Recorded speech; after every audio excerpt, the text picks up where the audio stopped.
गुरु साक्षात् परब्रह्म तस्मै श्री गुरुवे नमः। गीसा मन की चितवनी कबहु न लेती चैन, आठ पहर का भटकना तो ना कछु देन न देन। गीसा सहजे घिस रहे राम नाम की ओर, दया भई गुरुदेव की तो खूब सुधारी खोड़। बोलो साधु साधु। मेरे प्यारे सदगुरु के चरण अनुरागी हंसो, आप सत्संग सुन रहे हैं और आपको ये भी विदित है कि आज जो है वो हमारे संत तो वैसे सबके ही होती हैं, लेकिन सिख धर्म के जो संस्थापक हुए गुरु नानक देव जी भगवान, आज उनकी जयंती है। उसके उपलक्ष्य में आज पूरे देश में जो है बहुत धूमधाम से ये गुरु पर्व मनाया जाता है। अपने गुरुओं की याद की जाती है। गुरु के बारे में आप लोगों ने सब अच्छी तरह से सुन लिया कि गुरु क्या भला है, गुरु क्या होता है, कैसे काम आता है। सत्संग की महिमा भी आप लोगों ने थोड़ी बहुत सुनी, लेकिन ये दोनों चीज बड़ी दुर्लभ है। संत समागम हरि कथा तुलसी दुर्लभ दो, सुत बेटा बेटी पोता पोती, सुत दारा भाई बंद रिश्तेदार, और लक्ष्मी धन जमीन जायदाद कोठी बंगले और कार।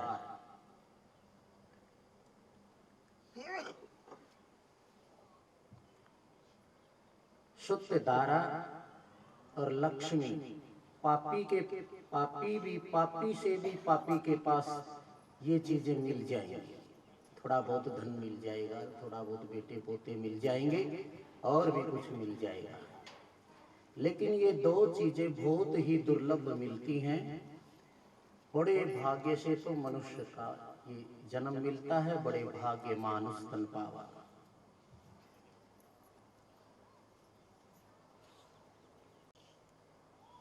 और बड़े दुर्लभ जो है सत्संग और संतों का मिलना, कथा कीर्तन, ये बहुत दुर्लभ होता है।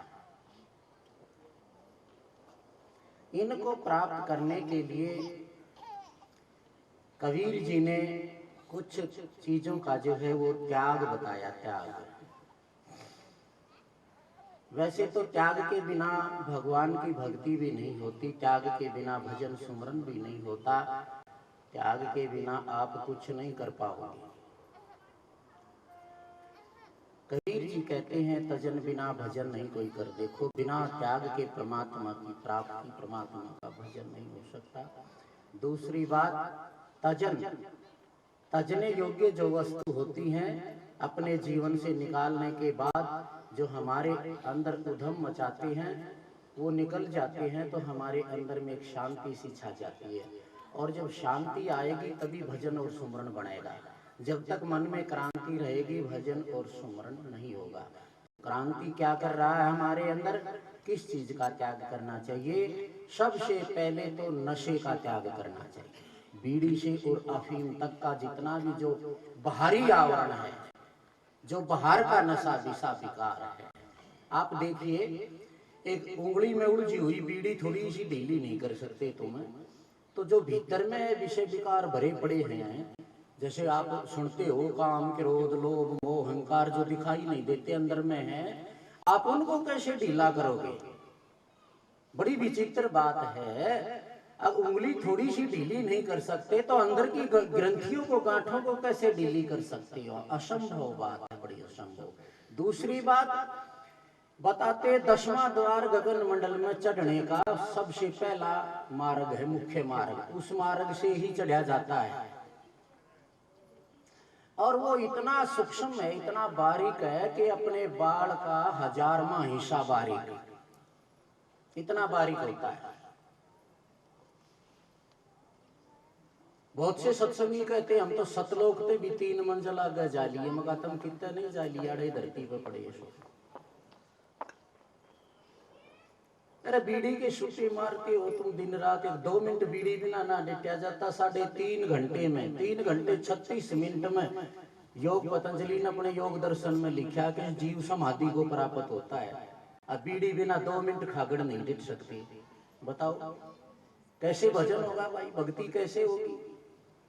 और फिर देखो पहली माई जो है पुराने जमाने की एक दूध धरने के लिए थोड़ी सी जगह बना दिया करते, क्योंकि बच्चे बड़े चालाक थे, मलाई मलाई खा जाते।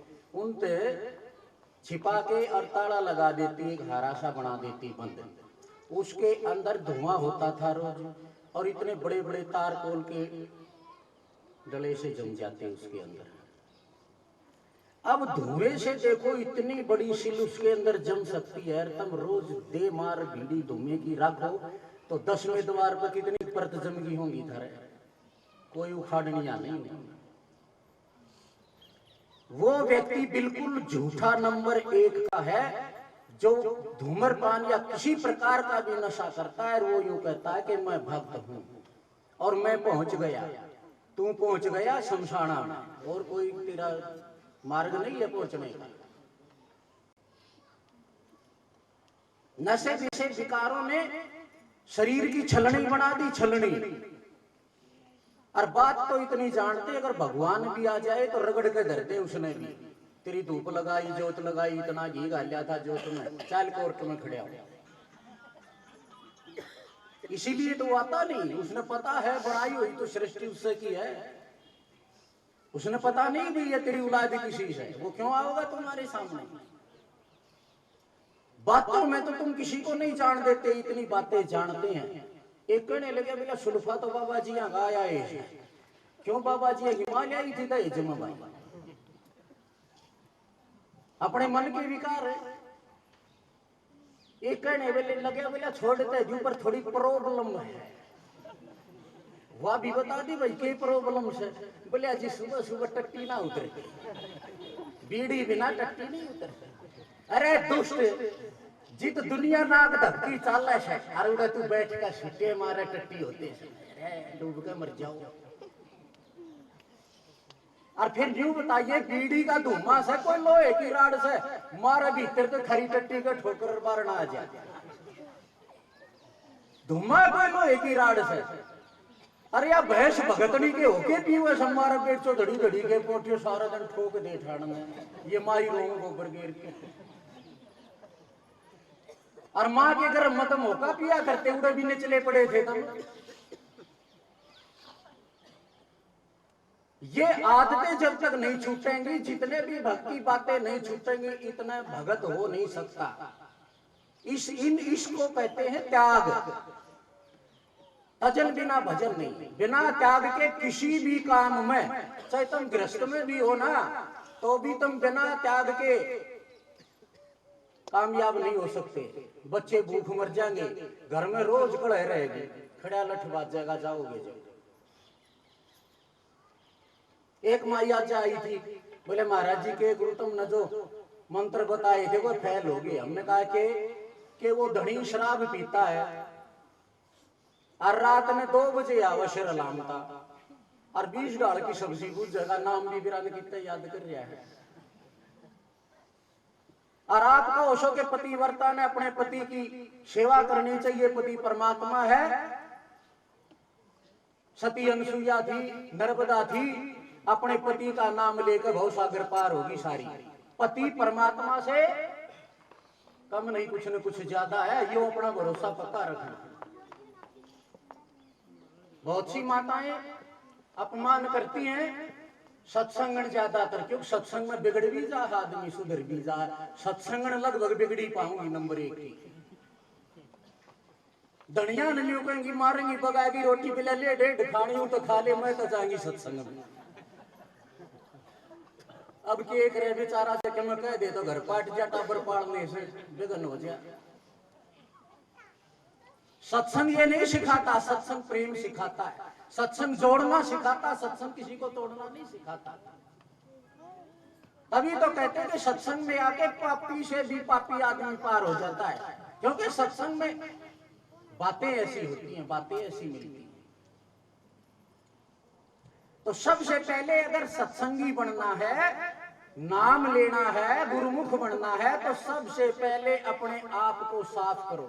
सबसे पहले तो नशे का त्याग करो, जितना भी नशा है।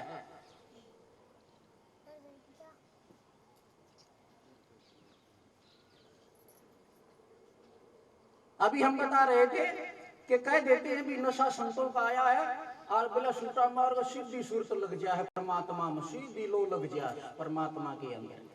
तुमने भाई नशे करनिया के पैर देखे हैं टिकते, और अपने शरीर की शोधी नहीं, सीता नहीं चल सकता, वो भगवान का ध्यान करेगा के?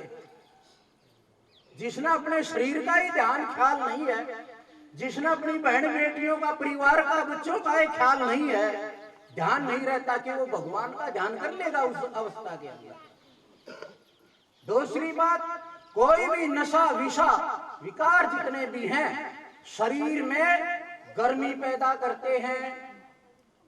ब्रह्मचारेण जीवन लभ्यते, या संतों की बात है। जो संत बीड़ी हुक्का पीते हैं, शराब पीते हैं, सुल्फा पीते हैं, वो पथ भ्रष्ट होते हैं। क्योंकि कोई भी नशा हो, नशा गर्मी पैदा करता है। और यो तो 8 मास का पुतला से शीशे की दीवार में तोड़ के बाहर आ जा गर्मी। एक बात, फिर वो उसका योग कहां गया, भ्रष्ट हो गया ना। दूसरी बात, ऐसे देश में चला जाए साधु संत वो, जहां पर सुल्फा पैदा ही नहीं होता। तो सुल्फा पैदा नहीं होता तो मिलेगा कहां से, मिलेगा नहीं तो फिर उसकी मन इंद्री क्या करेंगे, खुली फिरेंगी। फिर नशे से कंट्रोल करता है, और नशा ना मिला तो फिर कंट्रोल कहां गया, वो लगाम खुल गई। तीसरा, नशा कोई भी हो सबसे पहले बुद्धि के ऊपर अटैक करता है। अब देखिए, बुद्धि जब मलिन हो जाएगी तो मलिन बुद्धि में मलिन विचार पैदा होंगे, और जब मलिन विचार पैदा होंगे तो वो व्यक्ति मलिन कर्म करना शुरू कर देगा ना। क्योंकि खान पान का और बुद्धि का बहुत संबंध है, बहुत तगड़ा। सात्विक अगर भोजन करते हैं, सात्विकता बरतते हैं, तो बुद्धि भी सात्विक होती है, और सात्विक बुद्धि में सात्विक सुथरे बढ़िया विचार पैदा होंगे, और बढ़िया विचार पैदा होंगे तो बढ़िया बढ़िया कर्म करना शुरू करते हैं। इसका नाम है त्याग। अगर सत्संग में जाओ, गुरु बनाओ या गुरु शरण में जाओ, तो सबसे पहले त्याग करना चाहिए, अपना पहले साफ होना चाहिए। तजन बिना कोई भी बात हासिल नहीं होगी। जैसे काली कामड़ी चढ़े न दूजा रंग, हरेक कपड़े पर रंग चढ़ जाएगा, लेकिन काले कपड़े पर शर मार लो, सारे रंग लगा लगा देख लो, एक रंग भी नहीं चढ़ेगा, बल्कि उसका भी बदरंग हो जाएगा।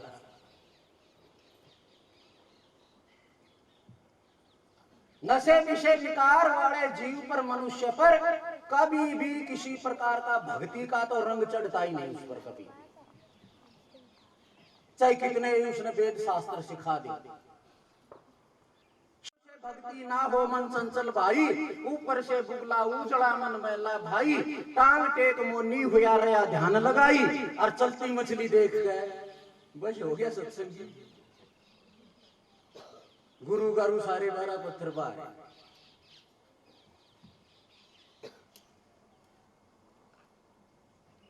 क्योंकि त्याग में जोर पड़ता है। कोई भी छोटी सी आदत आप त्याग के देखिए, बड़ा झंझट पैदा हो जाता है उसमें। जब उस एक झंझट से तुम्हारा छुटकारा नहीं हो सकता, तो 184 से छुटकारा हो जाएगा।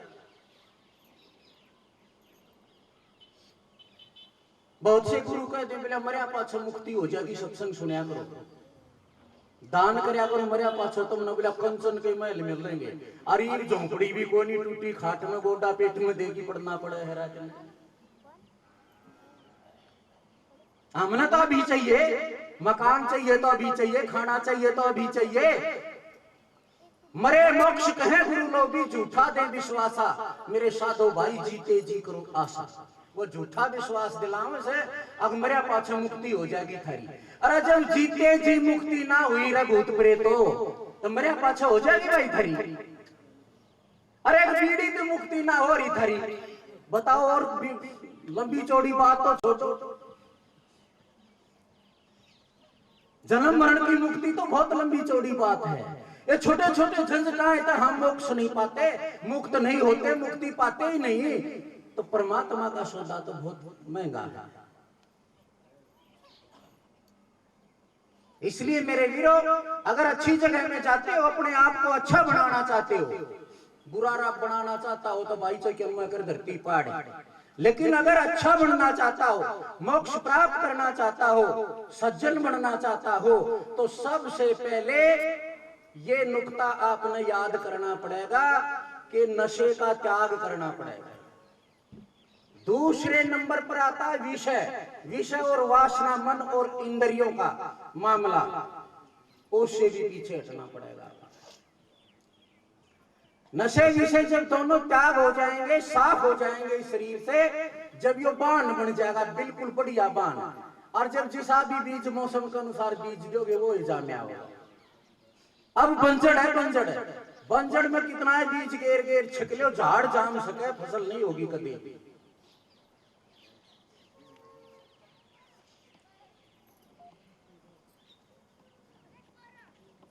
और दो चीजें और याद रखनी चाहिए मनुष्य ने, एक तो प्रेम और दूसरा सहन शक्ति।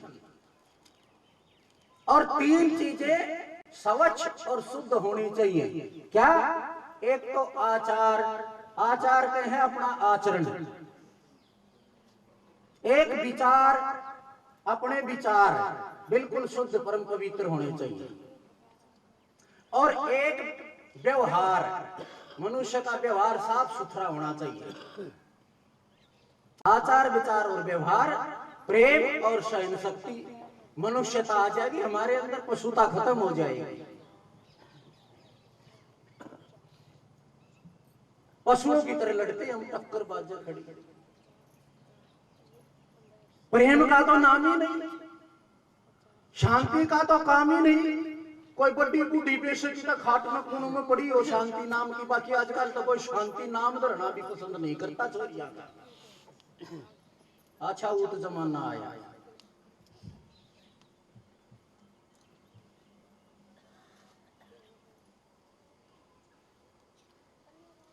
ये विषय है कमाई का, करना पड़ेगा। और करना खुद नहीं पड़ेगा।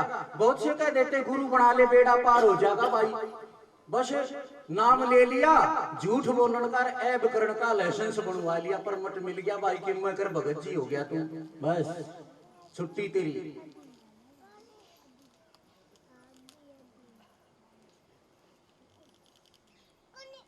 इसीलिए संत महापुरुष दिन रात, देखो एक बात सुनो, संसार मतलब का संसार बावड़े पर नहीं मतलब का बेरा, और बिन संतों के पूरा नहीं हो जो मतलब से तेरा।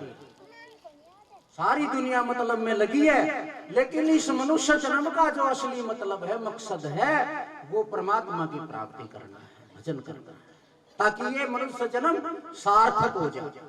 कम से कम मनुष्य मनुष्य तो बन जाए, गधे कुत्ते सूर में तो ना जाए। इसीलिए महापुरुष बेचारे दिन रात इस संसार में सारे जीव स्वार्थ पर खड़े हैं।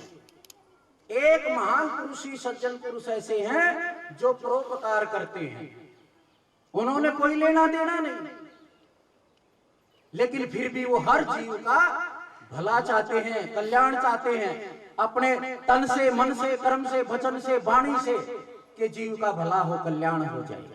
और समय समय पर आके जीव को चेताते हैं।